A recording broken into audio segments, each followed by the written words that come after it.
When Albert Einstein was asked whether he believed in God in 1929, the man whose name is often associated with genius replied, "I believe in Spinoza's God who reveals himself in the orderly harmony of all things, not in a God who concerns himself with the fates and actions of human beings." In our last TeaSoteric episode, we saw how the 17th century philosopher Baruch de Spinoza caused quite a bit of a panic when he proclaimed his philosophy, which was accused of being pantheistic, meaning that God and nature are one and the same thing, Deus sive natura.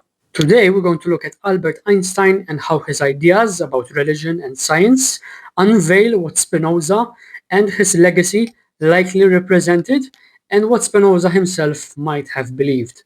See, Einstein's response came after Rabbi Herbert Goldstein sent the question through a cable to Albert Einstein to ask him the question in order to provide a defense for his hero against the accusations of Cardinal William Henry O'Connell. Speaking at the New England province of Catholic Clubs of America, the Cardinal had urged his followers to disregard this modern-day renegade Jew. Mary Jane Rubenstein, whose work I'm heavily relying on here for this episode, writes that the Cardinal previously denounced Hollywood and radio technology for proliferating a monstrous cadre of masculine women and effeminate men.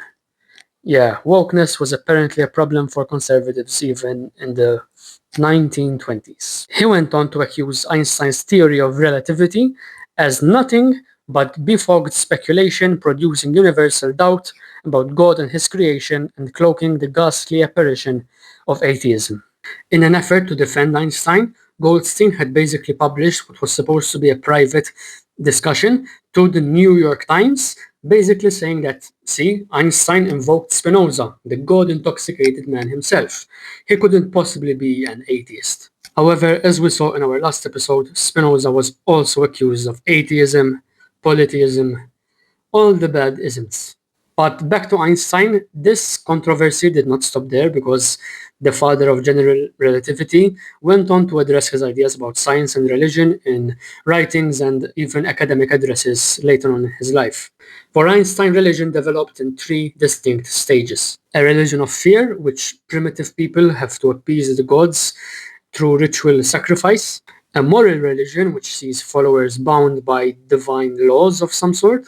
And finally, a cosmic religious sense. But what is this cosmic religious sense Einstein is talking about? Spinoza accused his contemporary religious doctrines, Rubenstein writes, of being similarly modeled and centered on human pursuits. So Einstein's cosmic religious sense is removing, like Spinoza, the human-like deity who is concerned with human flourishing and punishment. And he is replacing that God with a humbling sense of the marvelous order of the universe that animates scientific discovery. Einstein is even quoted in saying that science without religion is lame, but religion without science is blind. More importantly, however, for Einstein, nature is knowable. However, for Einstein, this rationality of the universe, that we can make some sense of it, is a matter of faith. It is a religious sentiment. The eternal mystery of the world is its comprehensibility. The fact that it is comprehensible is itself a miracle.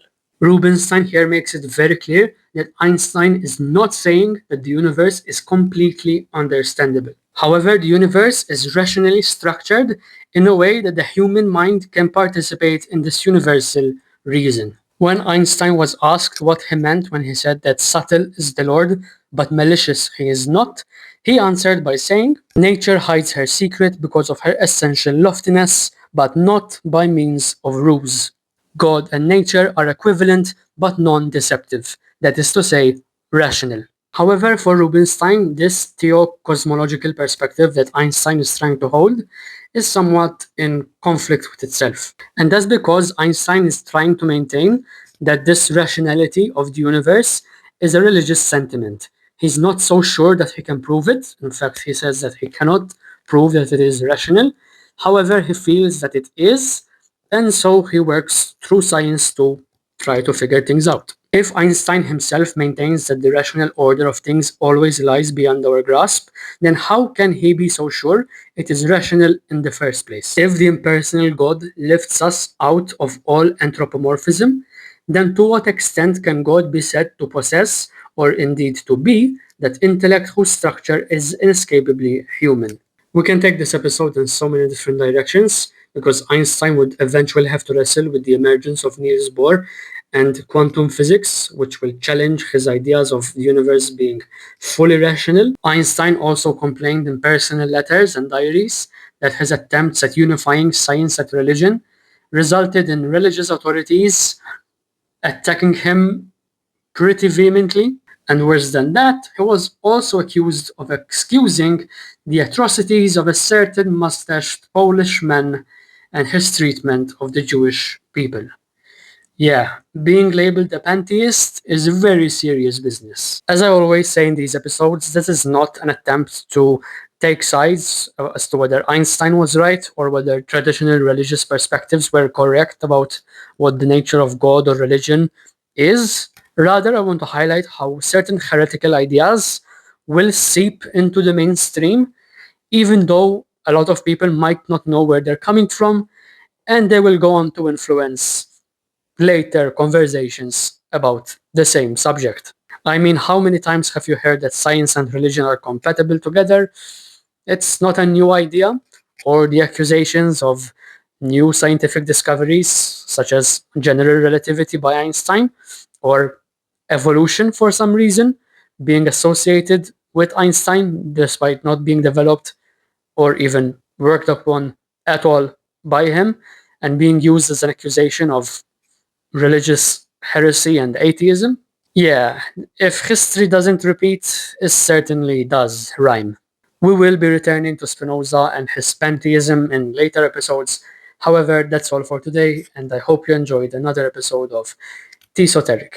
Also, if you can like, share, and repost this episode because of the algorithm, I would very much greatly appreciate your support. Thank you.